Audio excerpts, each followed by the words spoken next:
오직 그를 경외하며 너희의 마음을 진실히 섬겨 나를 너희가 여전히 하되 너희와 너희 왕이 다 멸망하리라. 아멘. 12장까지 읽었습니다. 선지자 사무엘이 사울 왕에게 하나님의 명령에 의해서 기름을 붓게 됩니다. 왕으로 세우는 거죠. 구약시대 기름 부음을 받은 직분이 세 가지가 있습니다. 생각나시나요? 왕과 선지자와 제사장은 반드시 기름 부음을 받아야 그 직분을 행하게 됩니다. 오늘날 기름 부음을 받는다는 것은 안수를 의미합니다. 목사와 장로, 안수집사, 안수권사, 기름 부음을 받고 직임을 행하게 되는 것입니다. 이스라엘 백성들이 자기의 소견대로, 자기의 옳은 대로 행하면서 우리들도 이웃 나라들과 같이 왕을 달라고 하나님 앞에 구하기 때문에 하나님은 언짢아 하시면서도 저들에게 왕을 주시리라 약속하십니다. 그리고 사무엘 선지를 통해서 기스의 아들, 베냐민 지파 기스의 아들 사울에게 기름 부음을 행하게 하십니다. 사울은 본래 겸손한 사람이었습니다. 보통 사람보다 어깨 위 하나는 더 컸다고 하니까 체격도 좋은 사람이었습니다. 겸손하고 하나님을 잘 섬기던 사람이었지요. 10장 한번 보겠습니다.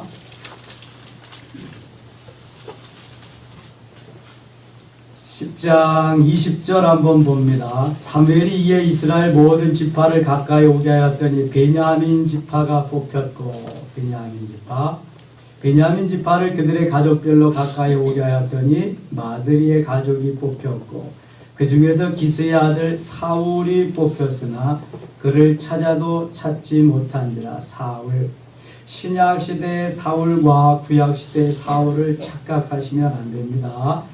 사울이 뽑혔습니다. 22절 같이 읽을까요? 그러므로 그들이 또 여호와께 묻되 그 사람이 여기 왔나이까? 여호와께서 대답하시되 그가 진못 딸들 사이에 숨었느니라 하셨더라. 아멘. 전의 성경은 행구 사이에 숨었더라 이렇게 말씀하죠. 그러니까 기름 부음을 행하러 온 이 사무엘을 좀 피해서 부끄러우니까 짐짝 사이에 가서 숨었다. 다른 사람보다 덩치도 큰 사람이 그렇게 가서 숨었다. 처음엔 좀 이렇게 사울이 겸손한 사람이었다는 거, 이렇게 출발을 했다는 거 여러분들이 좀 아시고요. 11장에 가겠습니다. 암몬 사람들이 이스라엘을 또 괴롭게 합니다. 11장. 암몬 사람 나하스가 올라와서, 암몬은 롯의 후손 중에서 둘째 딸의 후손입니다. 모압은 첫째 딸의 후손, 둘째 딸의 후손은 암몬. 그 모압과 암몬이 이렇게 이스라엘을 계속 괴롭히고 있습니다. 그래서 암몬 사람이 또 여기 와서 이렇게 괴롭히고 있죠. 암몬 사람 나하스가 올라와서 길라 야베스에 맞서 진침해 야베스 모든 사람들이 나하스에게 이르되 우리와 언약하자. 그리하면 우리가 너를 섬기리라 하니 암몬 사람 나하스가 그들에게 이르되 내가 너희 오는 눈을 다 빼야 너희와 언약하리라. 내가 온 이스라엘을 이같이 모욕하리라. 얼마나 그냥 모욕을 당하는 일인지 몰라요. 6절 보겠습니다. 6절. 사울이 이 말을 들을 때 하나님의 영에게 크게 감동되매 그의 노가 크게 일어나 하나님의 영에 크게 감동되었다. 하나님이 삼손을 쓰실 때에 삼손에게 하나님의 영이 크게 감동되어서 나귀 턱뼈 하나를 가지고 1000명을 무찌르곤 했습니다. 하나님의 영이 감동되어서 하나님이 하시는 것을 말합니다. 우리가 말하는 성령 충만입니다. 성령 충만해서 성령께서 우리를 붙잡으시고 우리를 통해서 일하시는 것을 말씀하는 거죠. 하나님의 영에게 크게 감동되매 이 새벽에 하나님의 영이 우리에게 함께 하셔서 충만케 하시고 성령의 역사함을 따라서 오늘도 승리하루 되시기를 원합니다. 사울이 하나님의 영에 크게 감동되어서 암몬 족속들을 무찌르게 되는 것입니다. 14절 보겠습니다. 14절. 사무엘이 백성에게 이르되 오라 우리가 길갈로 가서 나라를 새롭게 하자. 15절 같이 읽을게요. 모든 백성이 길갈로 가서 거기서 여호와 앞에서 사울을 왕으로 삼고 길갈에서 여호와 앞에 화목제를 드리고 사울과 이스라엘 모든 사람이 거기서 크게 기뻐하니라. 아멘. 드디어 사울이 왕이 됐습니다. 이스라엘의 몇 번째 왕이에요?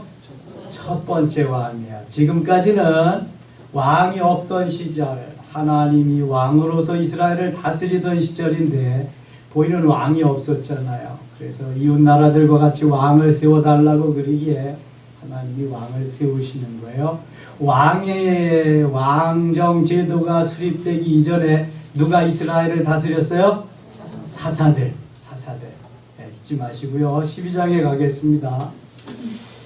12장에는 사무엘이 이제 제사장, 선지자, 사사의 직무를 다 내려놓으면서 사울이 왕됨을 이렇게 서포트해주는 그러한 것을 마무리하고 있는데요. 12장 6절 한번 보겠습니다. 사무엘이 백성에게 이르되 모세와 아론을 세우시며 너희 조상들을 애굽 땅에서 인도하여 내신 이는 여호와이시니 그런즉 가만히 서 있으라.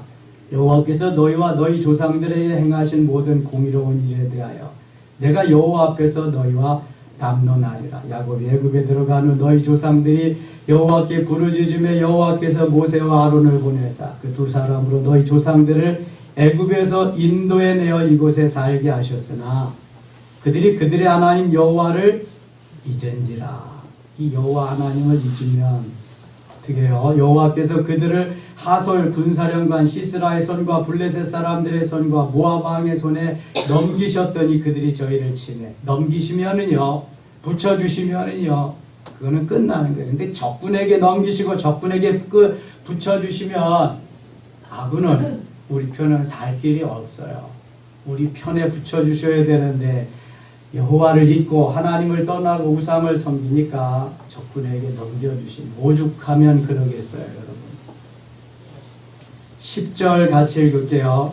백성이 여호와께 부르짖어 이르되 우리가 여호와를 버리고 바알들과 아스다롯을 섬김으로 범죄하였나이다. 그러나 이제 우리를 원수들의 손에서 건져내소서. 그리하시면 우리가 주를 섬기겠나이다. 아멘. 아멘. 어제 저녁에 우리가 묵상했죠. 우리가 하나님만 섬기겠습니다. 또 하나님만 섬기겠습니다. 그러면서도 여러분 그게 오래가지 못합니다. 이렇게 또 하나님을 떠나고 하나님을 잊어버리고 우상을 섬기고 그러거든요. 이 육신을 가졌기 때문에 이 육신은요 오늘도 내가 좋아하고 내가 즐기기를 원하고 내가 편하고요 내가 아니란 거 그쪽을 찾아갑니다. 이 나비는 또 얼마나 그걸 잘 아는지요. 아주 꼬여서 그쪽으로 또 가게 하지요. 늘 우리 속에는 이 두 세력이 싸우고 있다는 걸 아셔야 돼요. 하얀 세력과 까만 세력. 영적으로 성령의 역사가 있는가 하면 악령의 역사가 있습니다. 지금 우리는 영적 전쟁하고 있습니다. 늘 이러면 영적 전쟁이 계속되고 있음을 여러분들이 잊으시면 안 돼요. 이스라엘 계속해서 외세와 외국의 강한 나라들과 전쟁하는 것과 같이 우리가 늘 남북이 대치되어 있는 것과 같이 우리는 전쟁하는 거예요. 전쟁. 그래서 하루하루 시간 순간 그 영적 전쟁에서 승리해야 될 줄 믿습니다. 싸워서 이겨야 돼요. 이렇게 늘 잊어버리고 하나님을 떠나면은요 우리는 영적 전쟁에서 실패할 수밖에 없어요. 패할 수밖에 없습니다. 11절 여호와께서 여룻바알과 베단과 입다와 나 사무엘을 보내사 너희를 너희 사방 원수의 손에서 건져내사 너희에게 안전하게 살게 하셨거늘. 사사들 얘기하는 거죠. 너희가 암몬 자손의 왕 나하스가 너희를 치러 옴을 보고 너희 안에 여호와께서 너희의 왕이 되심에도 불구하고 너희가 내게 이르기를 아니라 우리를 다스릴 왕이 있어야 하겠다 하였도다. 하나님이 다스리시고 하나님이 역사하시는데 너희가 왕을 구해서 오늘날 왕을 이렇게 세웠는데 너희가 또 여호와를 잊어버리고 이러한 어려움을 당하게 되었다는 거죠. 13절 14절 같이 읽어요. 이제 너희가 구한 왕 너희가 택한 왕을 보라. 여호와께서 너희 위에 왕을 세우셨느니라. 너희가 만일 여호와를 경외하여 그를 섬기며 그의 목소리를 듣고 여호와의 명령을 거역하지 아니하면 또 너희와 너희를 다스리는 왕이 너희 하나님 여호와를 따르면 좋겠지만은 15절 16절까지 너희가 만일 여호와의 목소리를 듣지 아니하고 여호와의 명령을 거역하면 여호와의 손이 너희의 조상들을 치신 것 같이 너희를 치실 것이라. 너희는 이제 가만히 서서 여호와께서 너희 목전에 행하시는 이 큰 일을 보라. 아멘. 하나님의 말씀대로 순종하고 하나님의 명령만 따라 행하면 너희는 가만히 있으면 다 이기는 거 하나님의 큰일 행하심을 볼 텐데 너희가 자꾸 하나님을 떠나고 하나님을 잊고 우상을 섬기니까 이렇게 어려움을 당하지 않느냐. 너희는 이제 가만히 서서 여호와께서 너희 목전에 행하시니 큰일을 보라. 이스라엘 백성들이 출애굽할 때에 홍해 앞에 오니까 홍해가 막혀 있잖아요. 건널 수가 없지요. 뒤에서는 바로 왕의 군대가 쳐들어오지요. 쫓아오지요. 우리가 저 애굽에서 죽게 차라리 내어두지 여기까지 와서 죽게 하느냐. 애굽에 매장지가 없느냐. 원망과 불평이 산을 찌릅니다. 하늘을 찔러요. 그때 하나님이 모세가 기도할 때 하나님께서 모세에게 말씀하십니다. 너희는 가만히 서서 하나님의 행하시는 일을 보기만 해라. 우리는요 하나님의 원대한 계획 하나님의 그 큰 뜻을 모를 때가 너무 많아요. 그래서 내 앞에 행해지는 일들만을 보면서 발등에 떨어진 불 끄기 위해서 그거 끄는데 뜨겁잖아요. 어렵잖아요. 힘들잖아요. 원망하고 불평할 때가 많거든요. 애굽에 놓으면 잘 있을 텐데 왜 불러내가지고 앞에 홍해가 있고 뒤에 바로왕의 군대가 쫓아오냐. 풍전등화 같은 왜 이러한 환경을 만드느냐. 하나님 원망하고 모세를 원망하고 그래요. 하나님의 그 큰 뜻 하나님의 컨셉 속에서 지금 이스라엘 백성들은 움직이는데 그 큰 틀 그걸 보질 못하고 당장 눈앞에 있는 요것만 보고 원망하는 거예요. 그러니까 하나님이 너희는 가만히 서서 하나님의 행하시는 일을 봐라. 잠시 후에 어떻게 됐어요? 모세를 향해서 너 기도만 하지 말고 내가 들고 있는 건 뭐냐? 네 손을 바다 위로 내어 밀어라. 모세는 다만 하나님이 말씀하시는 대로 손을 바다 위로 내어 밀었습니다. 어떻게 됐어요? 홍해가 갈라진 줄 믿습니다. 홍해가 갈라져서 육지와 같이 건넙니다. 다 건너가서 다시금 모세로 하여금 손을 바다 위로 내어 밀게 하니까 바다가 어떻게 됐어요? 다시 합쳐졌습니다.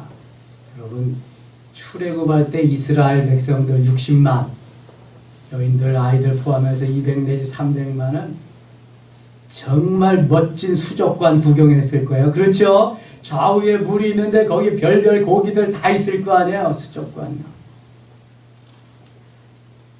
가서 다시 물이 합쳐지게 하니까 이스라엘 백성들은 다 구원받았지만 바로의 군대들은 어떻게 됐어요? 홍해에 다 수장됐습니다. 그 홍해에서 바로의 병거들이 바퀴들이 막 나온대잖아요. 발굴이 된대잖아요. 하나님의 역사는요. 하나님의 일하심은 내 좁은 소견으로는 이해가 안 갈 때가 참 많아요. 그래서 원망하고 불평하는 거거든요. 우리는 눈앞의 것밖에 모르잖아요. 제가 가끔 그런 생각을 제가 80년 초에 결혼했거든요. 82년도. 전두환 정권이 들어오고 나서 뭐라 그랬냐면 삼천리 강산은 좁은 땅입니다. 한 집에 하나나 둘만 낳아도 삼천리는 조만원입니다. 그러니까 한 집에 하나나 둘만 낳읍시다. 하나만 낳아도 초만원입니다. 그러면서 예비군 훈련 가서도 그냥 거세하고요. 여러분 죄송합니다. 이게 수술해주고요. 그냥 병원에 가면 다 무료로 해주고 그랬어요. 아, 제가 그때 전도사 때인데, 젊은 30살 전도사 때인데, 야, 이게 국가시책이 이러면은 그땐 순정의로운 마음입니다. 내가 그래도 목회자인데 앞장서서 그런 걸 해야 되지 않겠느냐. 그래서 우리 아이 100일 때 가서 저도 거세를 했습니다. 그래가지고 저희 어머니한테 야단을 많이 맞았죠. 근데 얼마나 우리 그 정부가 지금 그리고 나서 뭐 20년이 채 지나기도 전에 2000년 넘어오니까 아이들을 안 낳으니까 아이들 더 낳아야 된다. 뭐 셋난 자녀는 무슨 혜택을 준다. 아무리 해봐도 이제는 그 시절이 다 지났어요. 안 되잖아요. 그때 그냥 놔뒀으면은 참 꽤 나라가 꽤 인구가 많아질 텐데. 그리고 세계 인류 국가 선진 국가가 되기 위해서는요 인구가 1억은 돼야 된답니다. 1억. 근데 우리나라는 통일이 돼서 남북한을 합쳐도 7,500만 밖에 안 되고요. 몇 년도 지나면 점점 이제 인구가 줄어든답니다. 20년 앞을 못 내다보는 거죠. 이 정책을 위반하는 사람들이 눈앞에 있는 것만 보고 하니까 그런 거죠. 우리가 하나님의 이 원대한 계획 속에서 하나님의 뜻을 바라보면서 좀 내 뜻을 접고 하나님의 뜻을 바라보면서 묻고 기도하며 달려가는 이 신앙생활이 참 필요합니다. 우리는 영원히 살 사람들이거든요. 잠시 사는 사람들이 아니에요. 물론 육신은 잠깐 살아요. 7, 80년, 90년. 그러나 영혼은 영원히 사는데 영혼이 주인이잖아요. 하나님이 내 영혼 속에 거하시잖아요. 그러니까 너무 조급하게 너무 내가 앞서서 그렇게 살아가면 안 돼요. 기도하면서 완대한 하나님의 꿈을 보고 거기 순종하면서 살아가는 그런 삶이 우리에게 참으로 필요합니다. 너희는 가만히 서서 여호와께서 너희 목전에서 행하시는 큰 일을 봐라. 어떻게 하는가 하나님 어떻게 하시는가 좀 봐라. 그런 것입니다. 19절 가겠습니다. 모든 백성이 사무엘에게 이르되 당신의 종들을 위하여 당신의 하나님 여호와께 기도하여 우리가 죽지 않게 하소서. 우리가 우리의 모든 죄에 왕을 구하는 악을 더하였나이다. 아프니까 회개하고. 사무엘이 백성에게 이르되 두려워하지 말라. 너희가 과연 이 모든 악을 행하였으나 여호와를 따르는 데에서 돌아서지 말고 오직 너희의 마음을 다하여 여호와를 섬기라. 마음을 다하여 여호와를 섬기라. 돌아서서 유익하게도 못하며 구원하지도 못하는 헛된 것을 따르지 말라. 그들은 헛되니라. 22절 같이 읽겠습니다. 여호와께서는 너희를 자기 백성으로 삼으신 것을 기뻐하셨으므로 여호와께서는 그의 크신 이름을 위해서라도 자기 백성을 버리지 아니하실 것이요. 아멘. 여호와께서는 백성을 버리지 않습니다. 혹시 우리가 주님을 떠날지는 모르지만 주님은 우리를 떠나지 않습니다. 떠난 것 같이 보여도요. 그것은 하나님이 잠깐 징계하시는 것 뿐이지요. 떠나시지 않아요. 어떻게 우리를 사셨는데 핏값으로 사셨는데요. 떠나지 않아요. 여러분 자식을 떠날 수 있습니까? 자식을 떠날 수가 없어요. 그런데 주님은 우리를 위해서 몸소 생명을 다 주셨거든요. 피 흘려 주셨거든요. 어떻게 떠나겠어요? 다만 바로 잘 되기 위해서 훈련하고 연단하고 바이데야 징계는 좀 있지요. 바르게 하기 위해서입니다. 23절 같이 읽어요. 나는 너희를 위하여 기도하기를 쉬는 죄를 여호와 앞에 결단코 범하지 아니하고 선하고 의로운 길을 너희에게 가르칠 것인즉. 아멘. 여러분 지도자가 이런 것입니다. 아무리 백성들이 믿고 백성들이 죄를 범해도 끝까지 그들을 위해서 기도하는 거죠. 사무엘이 생각하는 기도는 기도하지 아니하는 것을 뭘로 생각했어요? 죄로 생각했어요. 기도하기를 쉬는 죄, 기도하는 것을 쉬는 것은 사무엘을 죄로 알았어요. 데살로니가전서 5장 16절, 17절, 18절 보면 항상 기뻐하라, 쉬지 말고 기도하라, 범사에 감사하라. 이는 그리스도 예수 안에서 너희를 향하신 하나님의 뜻이니라 이렇게 말씀해요. 하라고 하는 걸 하지 않으면 죄인 줄 잘 몰라요. 하지 말라고 한 것을 하면은 죄인 것을 빨리 알아요. 여러분 십계명에는 하라는 것과 하지 말라는 것들이 동시에 들어 있습니다. 하지 말라는 걸 해도 죄고 하라는 걸 하지 않아도 죄인 줄 알아야 돼요. 항상 기뻐하라. 그럼 항상 기뻐하며 살아야 돼요. 구원받은 기쁨, 하나님의 자녀된 기쁨, 천국 가게 된 기쁨, 기쁨 가지고 살아요. 쉬지 말고 기도하라 그러면은 쉬지 않고 계속 우리의 삶이 기도의 삶이 돼요. 먹기도 말고 그럼 자지도 말고 기도만 하는 그게 아니잖아요. 우리의 삶이 기도화된 삶을 살 때 적어도 하루에 한 번 이상은 정한 시간에 기도를 드리는 것이 참 좋습니다. 사도행전 3장 1절에 제9시 기도 시간에 베드로와 요한이 성전으로 올라갈 때 기도 시간이 있었어요. 성전에 올라가서 기도하는 시간. 하나님 이 시간 기도 시간에 성전에 올라온 여러분들을 축복하실 수 있기를 바랍니다. 네. 행복자로서 기도하는 행복을 누려야 돼요. 사무엘은 너희를 위하여 기도하기를 쉬는 죄를 여호와 앞에 결단코 범하지 아니하리라. 결단코 범하지 아니하리라. 기도하기를 쉬는 거 죄인 줄 아셔야 돼요. 기도는 호흡과 같은 것이기 때문에 늘 깨어 기도해야 됩니다. 일천 번제도 하고 때로는 철야도 하고 금식도 하고 물론 새벽을 깨우면서 새벽 깨우지 않고 잠 조금 더 잔다고요. 건강하지 않습니다. 일찍 일어나는 사람들이 건강합니다.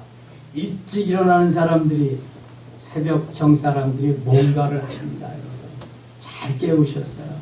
다윗과 같이 비파야 수금아 깰지어다 내가 새벽을 깨우리로다. 새벽을 깨우면서 하루를 시작하는 이들에게 하나님 은혜를 베풀어 주십니다. 스코틀랜드의 신학자 잔 낙스는 이렇게 말합니다.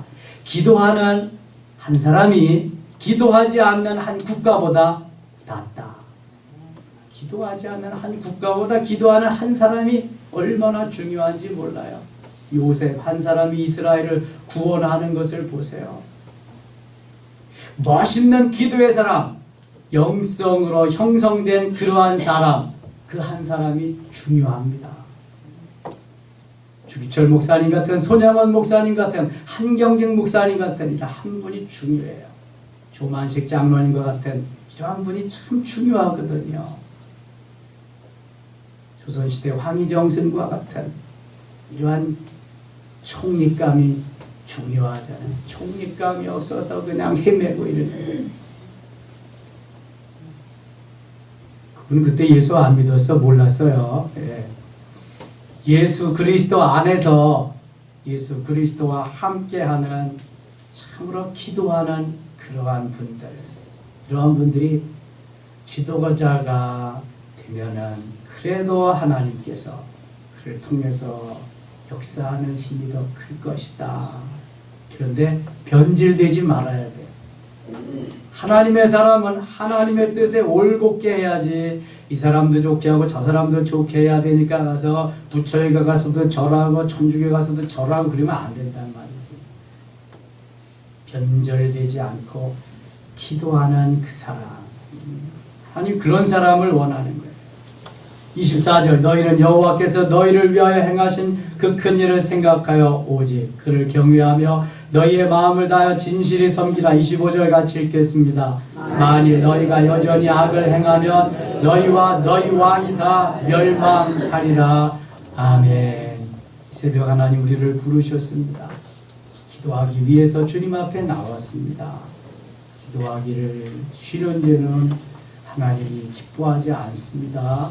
기도하며 부르짖으며 주의 뜻을 이루며 일천번제를 드리면서 오순절 성령 강림절까지 하나님의 세미한 음성을 듣는 귀한 우리 모두 되실 수 있기를 축원합니다. 기도하겠습니다. 하나님 아버지 고맙습니다. 오늘도 말씀해 주시고 깨우쳐 주시고 성령으로 역사하여 주옵소서. 오늘 있을 목요 영성 위에도 은혜 베풀어 주시고 우리 늘 기도하기를 쉬는 죄를 범치 않게 하여 주옵소서. 이 생명 다하기까지 새벽을 깨우렵니다. 일천번제를 드리면서 하나님 기뻐하는 삶을 살렵니다. 주님, 이 결단이 각오가 변치 않게 하여 주시고 늘 하나님을 기뻐하는 삶이 되게 하여 주옵소서. 가는 곳마다 하는 일마다 이리 붙잡아 주시고 은혜 위에 은혜를 더하여 주시옵소서. 예수님의 이름으로 기도드리옵나이다.